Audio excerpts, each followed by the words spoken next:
Hi everyone, thank you very much for your patience. If you're new to this channel, my name's Bex. I'm a UK trained doctor and I now live in Australia, and I've been posting regular updates since I moved here on August the 13th. Today is November 24th or 25th, and I haven't posted an update in about 25 days, and I wanted to tell you why and what's been going on.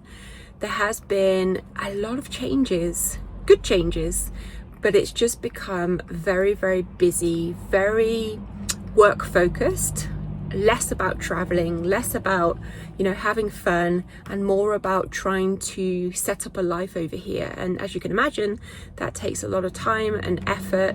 So I just wanted to give you an update, but let me apologize. I am in the car. I've just finished another shift at the hospital, but if I just don't get a video done right here, right now, by the time I get home after the gym, I'm just not going to get round to it. So I hope that you don't mind that I'm filming this in the car and I'm next to a busy road, but hopefully the sound will be okay. Where do I even start? Let's break it down into what's been happening at work. And I am very tired, so if I kind of like stutter or mumble, just bear with me, because I've been working, like I said, a lot over the last few weeks. So when I posted my previous update, I was working in one of the smaller hospitals on the Gold Coast in the emergency department. I'm now still in the emergency department, but I'm working at the other hospital, the bigger hospital, which is a lot busier. The patients are a lot more complex, and I've been working there now for probably about 2 weeks, 3 weeks. And this is standard. So when you come over from the UK as an RMO, you can either choose to work in the emergency department for a whole year, or you can do rotational house officer, which is when you rotate through different specialities every 10 weeks usually. So I was lucky enough to get 15 weeks in ED, but 10 weeks in the first hospital and then 5 weeks in the second hospital. And it's been such a steep learning curve for me. And I'm very, very grateful at the fact that I had my first 10 weeks at the smaller hospital, because if I would have started at this one, I think I would have felt completely out of my comfort zone and out of my depth. I don't know if you remember my very first video when I posted about paperwork and sitting down with the roster coordinator and, being able to take a week off in December. So the reason why I've been working a lot of shifts, which I'll go through in a second, is because my roster coordinator has been kind enough to give me 8 days off in December without taking any annual leave. But in order for me to get that week off without taking annual leave, it meant that I had to do all of my shifts as a block prior to that week off. So I had 6 long shifts back to back with no day off. So that's like a 10-hour shift. And then it takes probably like 30-40 minutes to get to the hospital and the same back. So I did 6 days. I had 1 day off, and that's the day that I moved out of my sublet into an Airbnb. And now I'm back for 3 long days. So I'm on day 2 right now. So I'm back again tomorrow. After tomorrow, I move into my new apartment. So I have 1 day off to move, and then I'm back for 1 long day and 4 night shifts, which are also 10 hours. And then I have 8 days off. So as you can imagine, it's pretty intense. I feel very grateful still for this job, but I have to say I am looking forward to starting a new speciality, which I will be starting mid-December. So I don't have many shifts left in ED. But when you just like all of your life just revolves around work, and you're like, oh, I came to Australia because I wanted to travel and I wanted work-life balance. And although work-life balance is a lot better than in the UK, right now I feel a little bit like, a little bit of time off is needed just so I can like sort my life out basically. But I'm enjoying work. I'm enjoying seeing the patients over here, and I've learned so much. I don't know if you remember my first videos, when I was doing those first night shifts in ED, and I felt so uncomfortable and so out of my depth. And now, apart from when I work in, resus, which is where the most unwell patients are seen, apart from that area, everywhere else, I feel quite comfortable now, which is great, which means that I've learned a lot and I've developed my skills. The team at the hospital are amazing. The nurses are great. The medics are supportive. Like, I just really enjoy working at this hospital. It's just a lot of hours at the moment.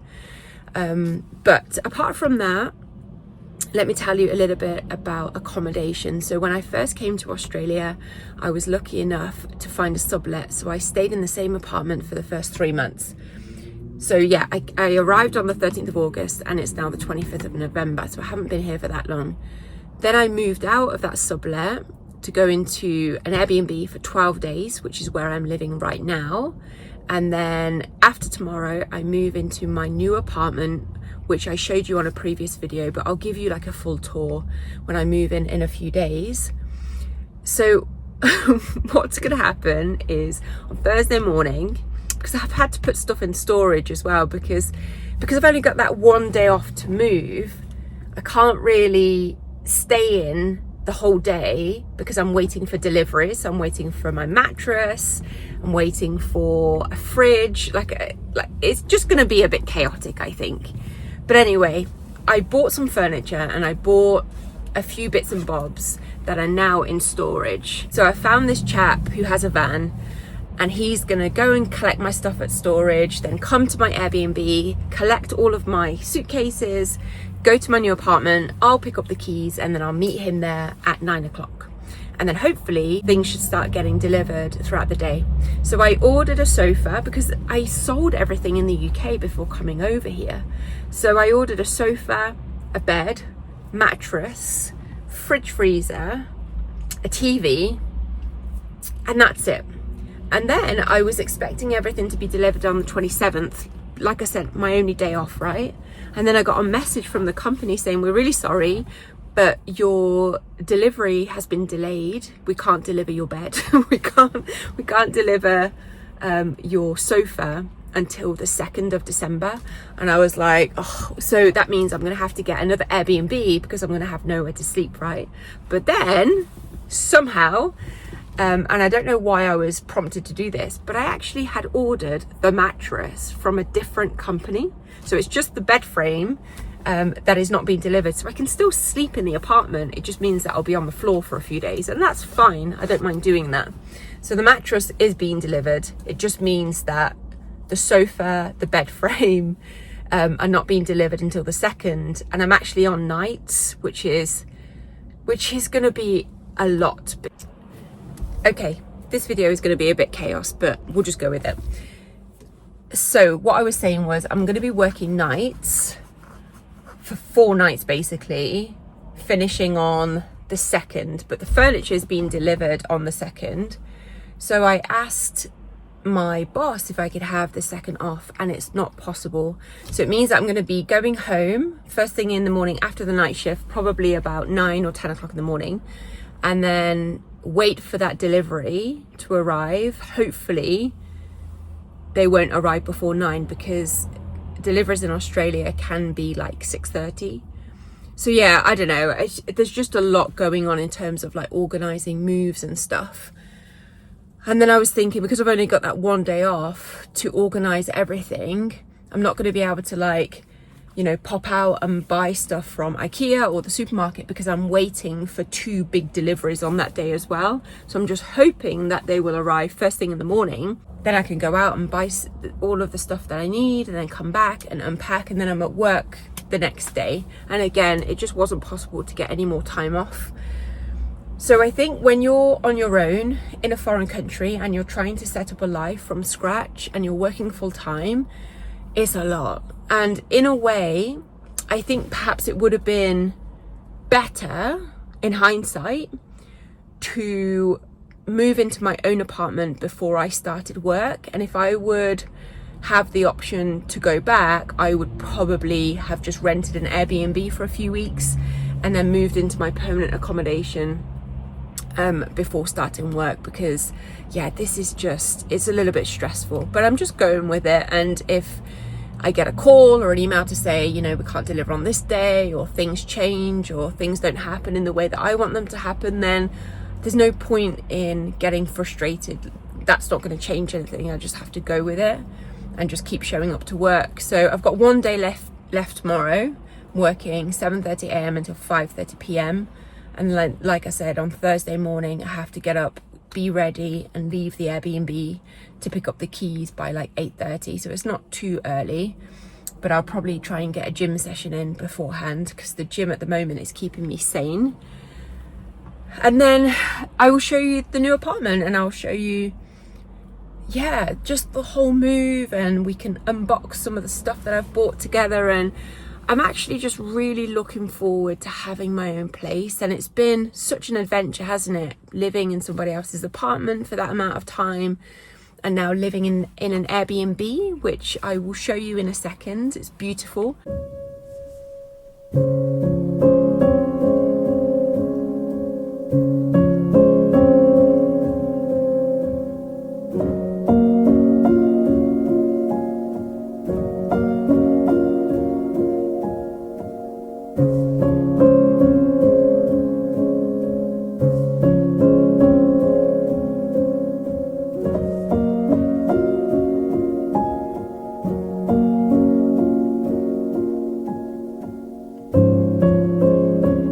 In hindsight, I would have probably just found an Airbnb and then found somewhere to live straight away. It's just a lot.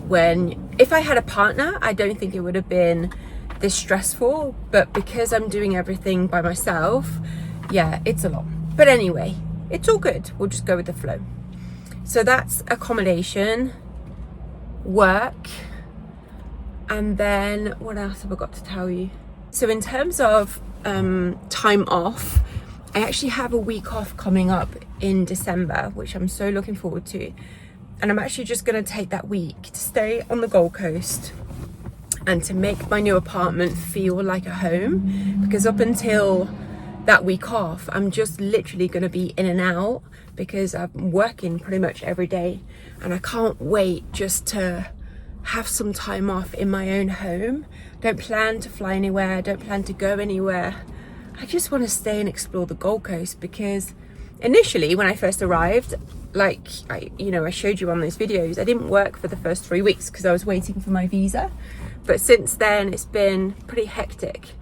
So I'm looking forward to filming some more videos and just showing you what life is like on the Gold Coast. It's such an amazing place to live, but I haven't really had that much time recently to go and explore and do lots of activities. Saying that, I did go to the Langham Hotel for afternoon tea with my friend the other day, and that was absolutely unbelievable. Like, this hotel is probably the most beautiful hotel that I've ever been to. Didn't stay there overnight, just went for afternoon tea. And then the other thing I was going to tell you is I have a month off at the end of January because this hospital for JHOs, which is junior house officer level, like us to take all of our annual leave in one block. So I have 1 week off in March or May, and then 4 weeks off in January, February. Normally, like I said, they like you to take 5 weeks off in one go, but I want to go to Bali to see my friend Anna in I can't remember if it's March or May, but anyway, I have that week off as well. I'm rambling a little bit because this is what I get like when I'm overtired and I just waffle. So apologies, this update is going to be a little bit chaotic, but I just wanted to jump on and let you know that, yeah, I'm okay. Things are just a little bit stressful.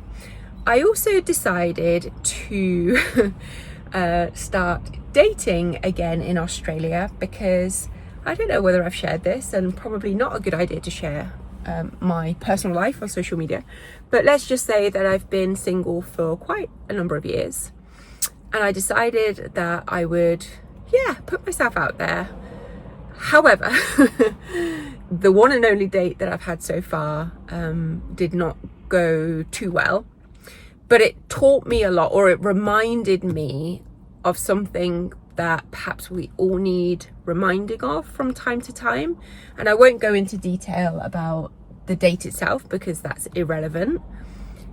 But what I took from it is, whenever we go through difficulties in life, we always have a choice in how we then show up in the world as a human being. And we can let those experiences make us really bitter and angry, and subsequently that anger then has such an impact on the people around you and the people that you choose to spend time with. And it also erodes your levels of self-esteem and self-worth.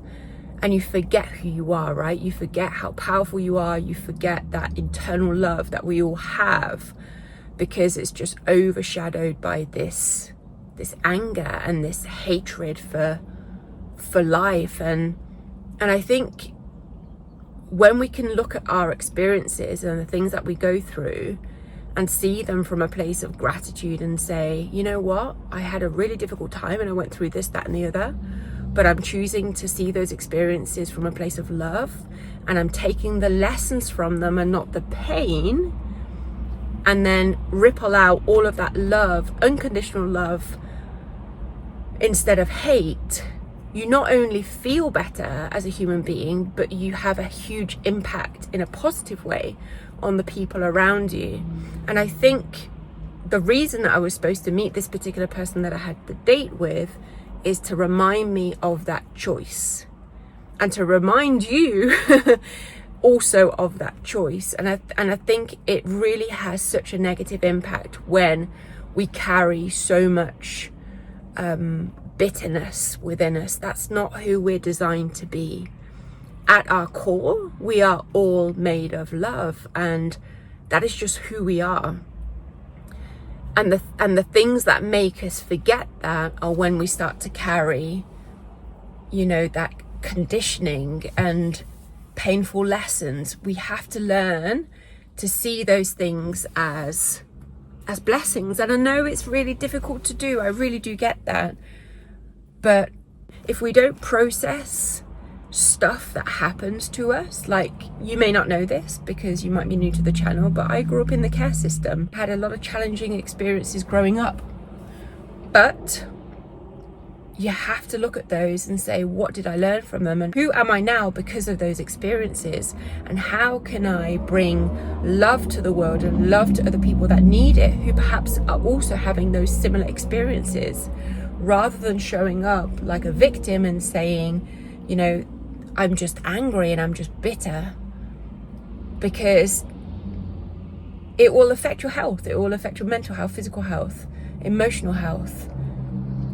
So I don't know, I just felt guided to share that. It may not make sense what I'm trying to say. I don't even know what I'm trying to say, but that date just it was almost like that person in front of me was just, I don't know, 'cause I'm not going to go into it because I don't want to share stuff about, you know, other people. It's not fair to do that. But I think I just want to take away the lesson and a reminder that we must always try and come back to love. And I understand and empathize so much with you guys, because I'm sure, like all of us, you've had really tricky things happen in this lifetime. But just remember that we have a choice. We have a choice every day. Either we put the glasses on and we see the world through a lens of bitterness and sadness and just negative emotions, all of those low vibration emotions, or we can put those glasses down, do the work on ourselves, do, you know, therapy, affirmations, whatever we need to do. And therefore, when we pop those other glasses on, we see the world differently. It shifts our perspective. And then we see opportunities, we see possibilities. We look at the world from a lens of gratitude, and we take the lessons, and then we help other people. We lift other people up that have been through similar stuff, rather than putting other people down because we ourselves are so angry and bitter. Yeah, I'm sorry that turned into a little bit of a 5 minutes of self-help. Didn't mean to, but yeah, I just felt guided to kind of like share those things with you. If you're still here after that, thank you very much. I am gonna go and do some cycling just for half an hour. It's 6:15, and then I'm back at work tomorrow. I promise I will film on moving day, and I will post that in a few days, and then we'll do like unboxing, and yeah, I will just show you the new apartment. I will leave it here for today. Thank you very much for your patience. I know that this video is probably gonna be, yeah, just all over the shop, but it's the best I can do and I hope it's okay. But I will definitely get back to filming more of the more chill vlogs and the travel vlogs, and doing like nice updates when I'm actually looking a bit more presentable. But please just bear with me. This is just real life, right? But I'm really grateful that you're here, and I'm just grateful for everyone that just follows the journey, and I hope it inspires you in some way to just go after your own dreams. As I always say, life is so short, right? And I just can't encourage you enough to take action if there's something that you want to do in this lifetime. So I will leave it here. Thank you very much for being here, guys, and I will see you very soon. Bye.